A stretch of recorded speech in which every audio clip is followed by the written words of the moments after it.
It's Wednesday, so you know what that means. Minecraft have just released their latest snapshot in the 1.17 series, titled 20w48a.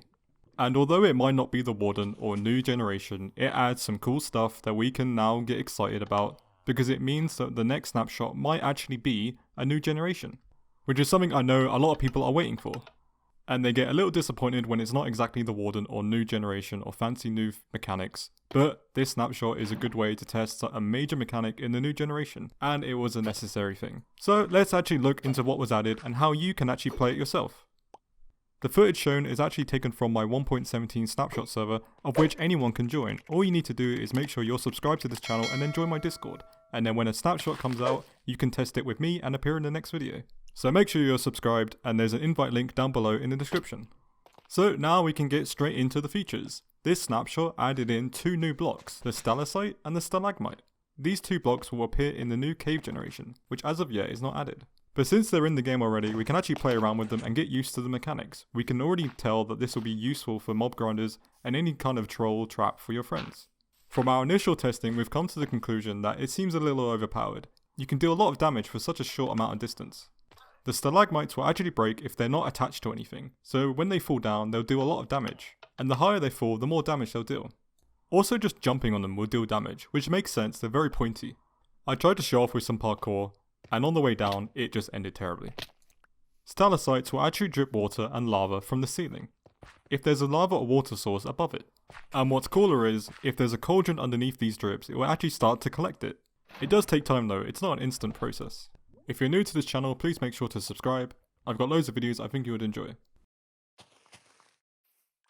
Another cool mechanic we can observe and test is that when you throw a trident at one of these, they will break. I can already imagine a life or death situation where there's a zombie coming at you and all you have is a trident, and you throw it up in the sky and it lands perfectly and then crushes the zombie. How awesome would that be?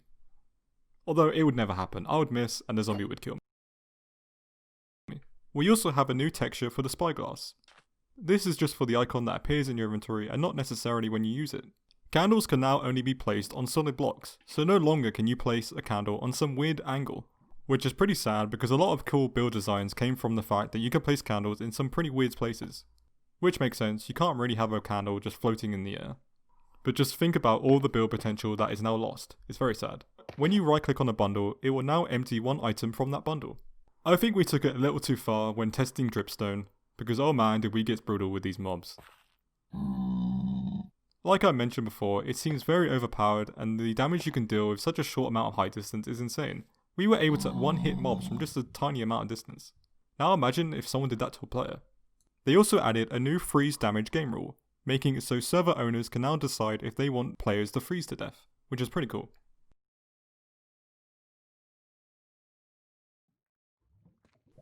You can now stop yourself from freezing when in powdered snow. Wearing leather armour will make you immune. The last thing of note is the fact that they've now changed the textures for a few more items, including candles, clocks and compasses. They've also changed the amethyst texture. But how do you actually get this Java Edition snapshot? Well, the process is relatively easy. All you need to do is navigate to your launcher and then hit the Installations tab. Make sure on the right hand side you have Snapshots enabled, and then from there you can create a new installation.